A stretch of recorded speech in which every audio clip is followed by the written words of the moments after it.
Good morning friends, কেমন আছো তোমরা সবাই? আশা করছি তোমরা সবাই খুব ভালো আছো, সুস্থ আছো, আর আমরাও বেশ ভালোই আছি। এই যে সকাল সকাল দেখো, সোনা বাবাটা ঘুম থেকে উঠেই বাইরে বেরিয়েছে। এখন ঘড়িতে সময় হয়েছে সকাল 7:30। আর আজকে সোনা বাবাটা ঘুম থেকে একটু তাড়াতাড়ি উঠে পড়েছে। আর এই যে দেখো, এদিকে আমার চা করা হয়ে গেছে, আর পুচকু বাবার জন্য খাবারও বসিয়ে দিয়েছি, আর আটা মাখাও হয়ে গেছে। এখন চা খেয়ে তারপরে রুটি বানাবো। সকালবেলাটা এত কাজের চাপ থাকে যে চাই খেতে পারি না ঠিক মতো। না চুস্কি দিতেছে, রাম পড়ে গেছে। উঠো উঠো, জুতা ফেলাই দিছে তোমাকে।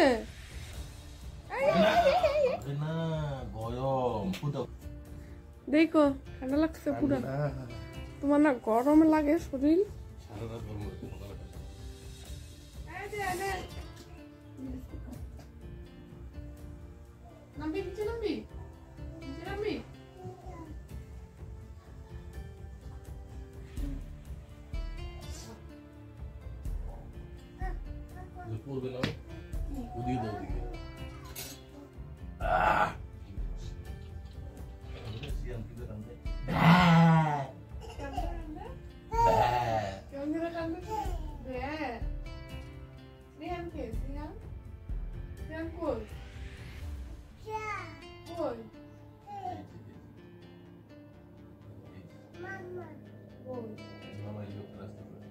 আর আজকে অনেকদিন বাদে এই যে একটু আরামসে বসে তারপরে চাটা খেলাম।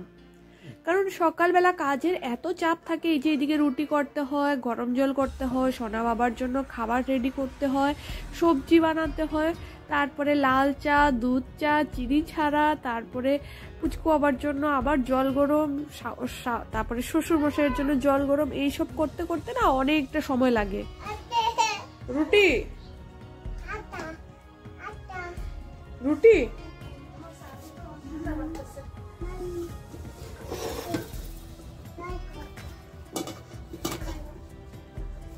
নাও নাও নাও, এই যে রুটি রুটি নাও।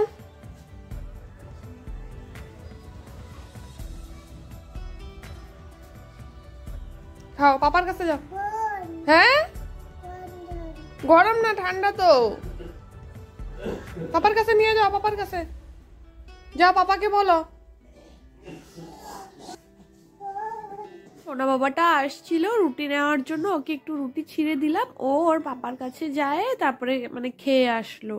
আর এদিকে দেখো, শাশুড়ি মাকেও চাটা দিয়ে দিলাম, আর আমার জন্য এখানে 2টো রুটি তেল দিয়ে ভাজছি।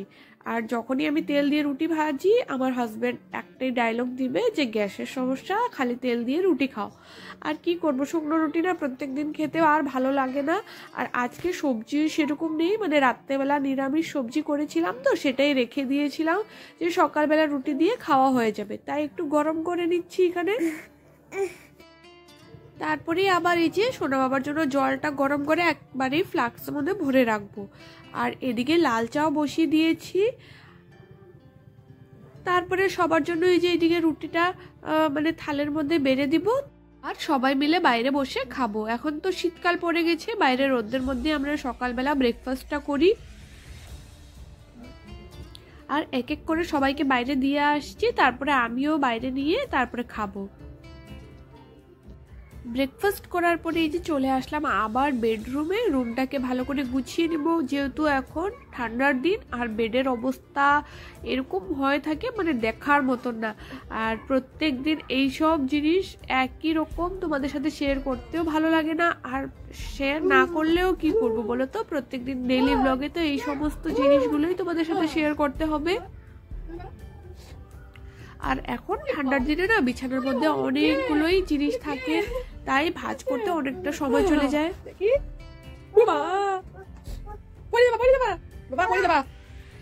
কিন্তু ইস,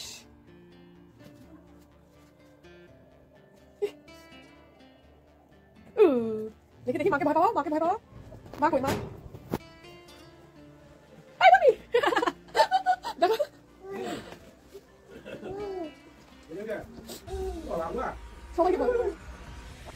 আমার ব্লগের মধ্যে সোনা বাবাটাকে সবসময় দেখতে পারবে, কারণ যখনই আমি ক্যামেরা সেট করে রাখি তখনই ও কি করে পিছন দিকে এসে ক্যামেরাটাকে নড়িয়ে দিবে, নাহলে ক্যামেরার সামনে ঘুরঘুর করতে থাকবে। আর ও সবসময় আমার আশেপাশেই থাকে। কে কে বাইরে কে আছে?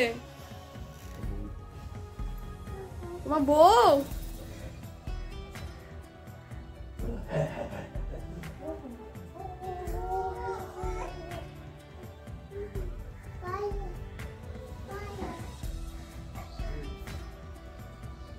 Tata tata tata. প্রত্যেকদিন সকালবেলা যখন আমার হাজবেন্ড রেডি হয় তখন সোনা বাবাটা কি করে ওর বাবাকে ছাড়তেই চায় না, ও জোর করে কুলে উঠে বাইরে যাবে, তারপরে স্কুটিতে বসে একদম গেটের বাইরে যাবে, তারপরে ও ঘরে আসবে। এটা ওর প্রত্যেক দিনেরই রুটিন হয়ে গেছে। আর এই যে দেখো এখন আবার চলে আসলাম ঘরে, ঘরটাকে একটু গুছিয়ে দিচ্ছি ভালো করে। আর পুচকু আবার যতগুলো খেলনা ছিল তো সেটা একটা বাক্সর মধ্যে ভরে রাখলাম, কারণ ওর শোকেসটার মধ্যে যখনই রাখি না বারবার শোকেসটা যখনই খুলি সমস্ত জিনিসগুলো বের হয়ে যায়। তার জন্য কালকে আমার হাজব্যান্ডকে বলেছিলাম যে একটা কার্টুন আনো, ওটাতে ওর খেলনাগুলো সব ভরে রাখবো, তাহলে কি হবে সুবিধা হবে, যখনই ও খেলবে সমস্ত কিছু খেলনা ভরে রাখতে পারবো। আর এই যে আমি এখন ভয়েস দিচ্ছি আর সোনা বাবাটা দেখো আমার কথাগুলো রিপিট করছে, আর তোমরা তো শুনতেই পারবে যে দেখো ও কেমন করে আমার কথাগুলো কপি করছে।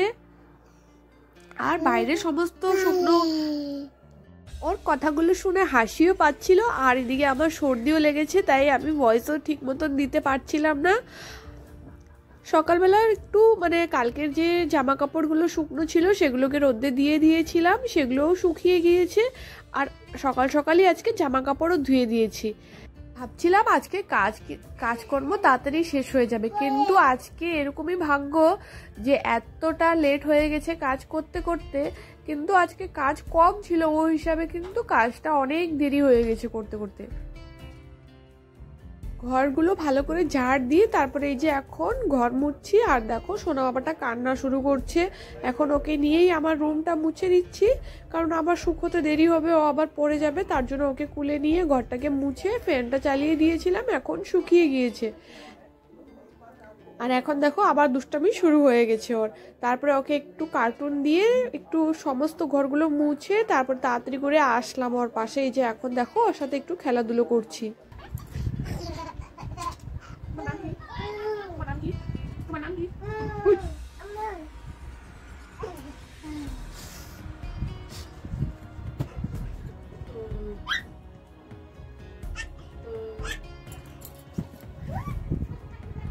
হ্যাঁ তুমি বাপ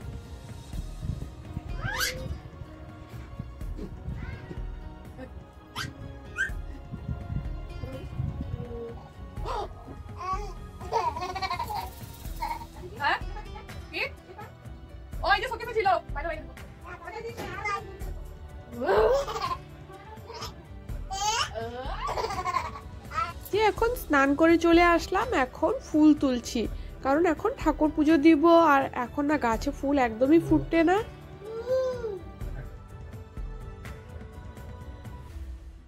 দুটো জবা ফুল ফুটেছিল একদম কোণার মধ্যে, এত উঁচুর উপরে ফুটেছিল আমি পারতেই পারছিলাম না, মানে টানতে গিয়ে গাছের ডালও ভেঙে যাচ্ছিল, পরে সাবধান করে একটু পারলাম ফুল দুটো। আর আমি ঠাকুর পুজো দিচ্ছি, আর সোনা বাবাটা দেখো ঠাকুর ঘরেই আমার পাশে বসে আছে। আমি ঠাকুর প্রণাম করলাম, তারপরে সোনা বাবাকে বললাম যে তুমিও ঠাকুর প্রণাম করো, দেখো ও ঠাকুর প্রণাম করছে। এখন চুলটাকে বেঁধে তারপরে সিঁদুর দিয়ে এই যে চলে আসলাম রান্নাঘরে। আর এই যে এখন দেখো বাটা মাছ আর এখানে পুঁটি মাছ আছে, সেগুলো রান্না করব। আর এক পাশে দেখো ভাতও বসিয়ে দিয়েছি আর মাছ ভাজা করছি, আর এদিকে বসে বসে সবজিগুলোকে কেটে নিচ্ছি, তাহলে কি হবে তাড়াতাড়ি রান্না হয়ে যাবে। এদিকে মাছ ভাজা হচ্ছে আর ভাতও হচ্ছে, আর এদিকে আমি সবজিগুলো কাটছি। আগে মাছের জন্য সবজিগুলো কেটে নিচ্ছি, যেহেতু মাছ ভাজা প্রায় হয়ে গেছে। কই গেছে বল, কই গেছে, কই ভালাইছো, কই ভালাইছো, থাক থাক, পরে দিব, পরে পরে। তুমি ওই যে আরো আছে, আরো খেলনা দিয়ে খেলো, আমি রান্না করি। হ্যাঁ,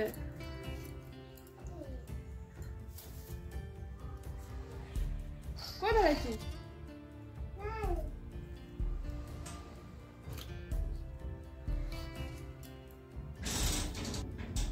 ওই যে দরজা খুললো খুললো খুললো। সাবিকে বল বল বল বল দে।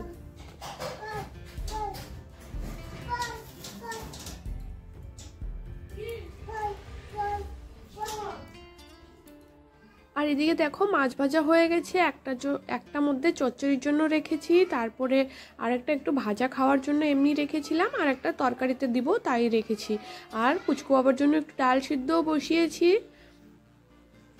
আর সবজি মানে মাছের ঝোলের জন্য সবজি বসিয়ে দিয়েছিলাম। তারপরে সোনা বাবা কমলা খাবে জন্য কান্না করছিল, ওকে দেখো কমলা ছুলে দিয়েছি। ও কি করছে এখানে, কমলার রস চিপছে। তাই ভাবলাম কমলাগুলো হাত দিয়ে চিপে তারপরে ওকে রসটাই খাইয়ে দিই।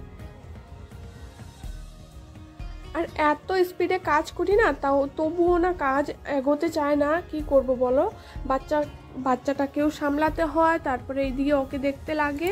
আর এদিকে দেখো আজকে রান্না করতে করতেই চলে আসছে আমার হাজবেন্ড। তো আজকের জন্য এখানেই আমি ব্লগটাকে এন্ড করছি। দেখা হচ্ছে নেক্সট একটা ভিডিওতে। ততক্ষণের জন্য সব বন্ধুদেরকে টাটা, সবাই ভালো থেকো, সুস্থ থেকো।